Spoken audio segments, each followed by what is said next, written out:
Now the action potential has arrived at the axon terminal. Let's consider the event that will pass the signal from one neuron to another cell. The connection between one neuron and another cell is called a synapse. In the central nervous system of the brain and spinal cord, this other cell is a neuron. In the peripheral nervous system, it can be a neuron or an effector cell within a muscle or gland. Where the synapse involves a neuron and a muscle cell, we call it a neuromuscular junction. Regardless of what is the other cell, the events in synaptic transmission are similar. Let's see the components of the synapse.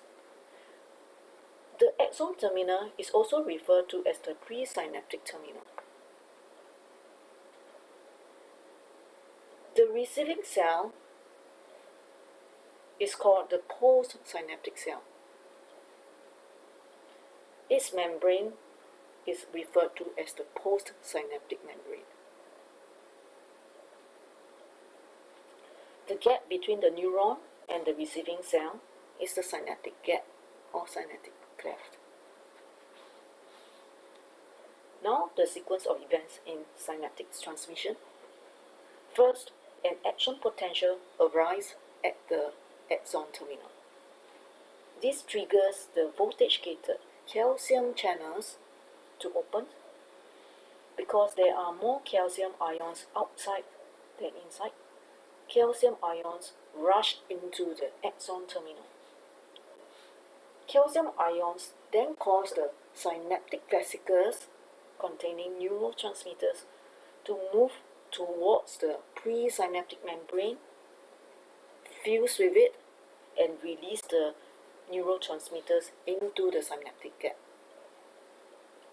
Neurotransmitters diffuse across the gap and bind to specific receptor ion channels on the postsynaptic membrane. This will cause the receptor ion channels to open and ions to diffuse into the postsynaptic cell. Receptor ion channels are also known as ligand-gated channels.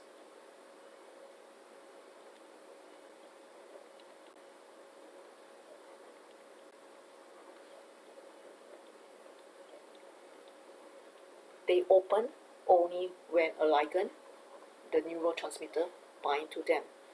Okay, this should be distinguished from the sodium and potassium ion channels that we have seen in the action potential.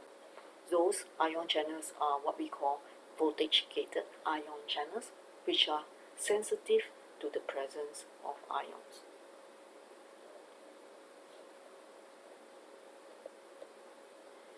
Exactly what will happen in the postsynaptic cell will depend on the nature of the neurotransmitter. Excitatory neurotransmitters such as acetylcholine will bind to ligand-gated sodium channels, which then open and cause local depolarization. Excitatory neurotransmitters can also cause the opening of calcium channels,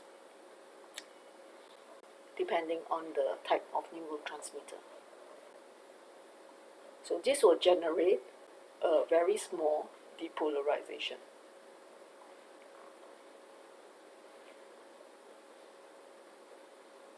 On the other hand, inhibitory neurotransmitters bind to and open other types of receptor ion channels. And when these channels open, they allow potassium or chloride ions to enter the postsynaptic cell, making the membrane hyperpolarized, which is more negative than at rest.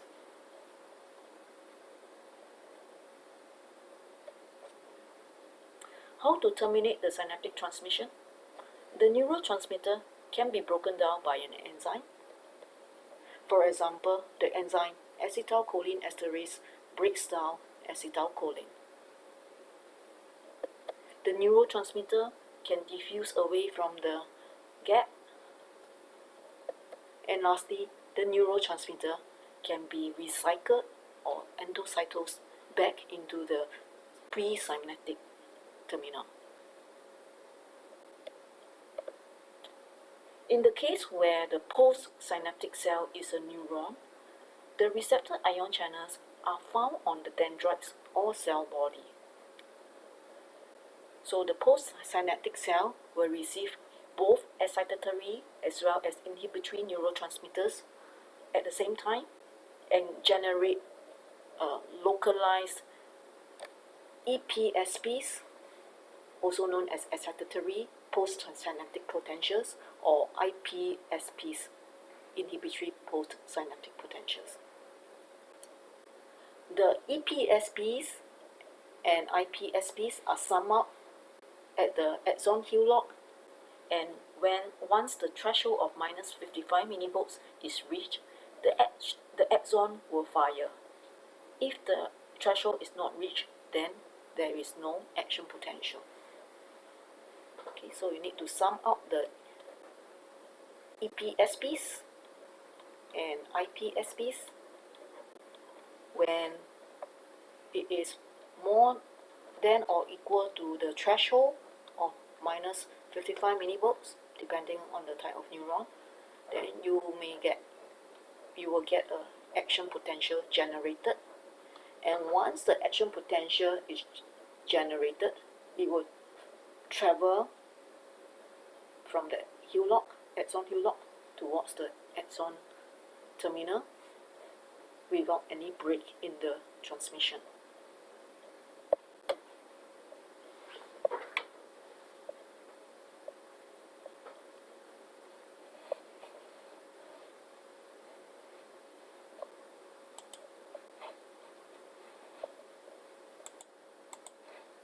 Let's see a video.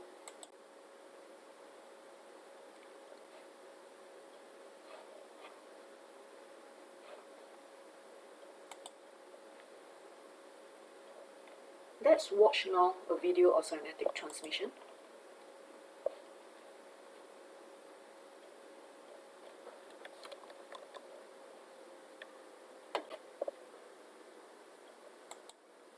Calcium ions diffuse into the cell and cause synaptic vesicles to release acetylcholine, a neurotransmitter molecule. Acetylcholine molecules diffuse from the presynaptic terminal across the synaptic cleft and bind to their receptor sites on the ligand-gated sodium ion channels. This causes the ligand-gated sodium ion channels to open, and sodium ions diffuse into the cell, making the membrane potential more positive. If the membrane potential reaches threshold level, an action potential will be produced.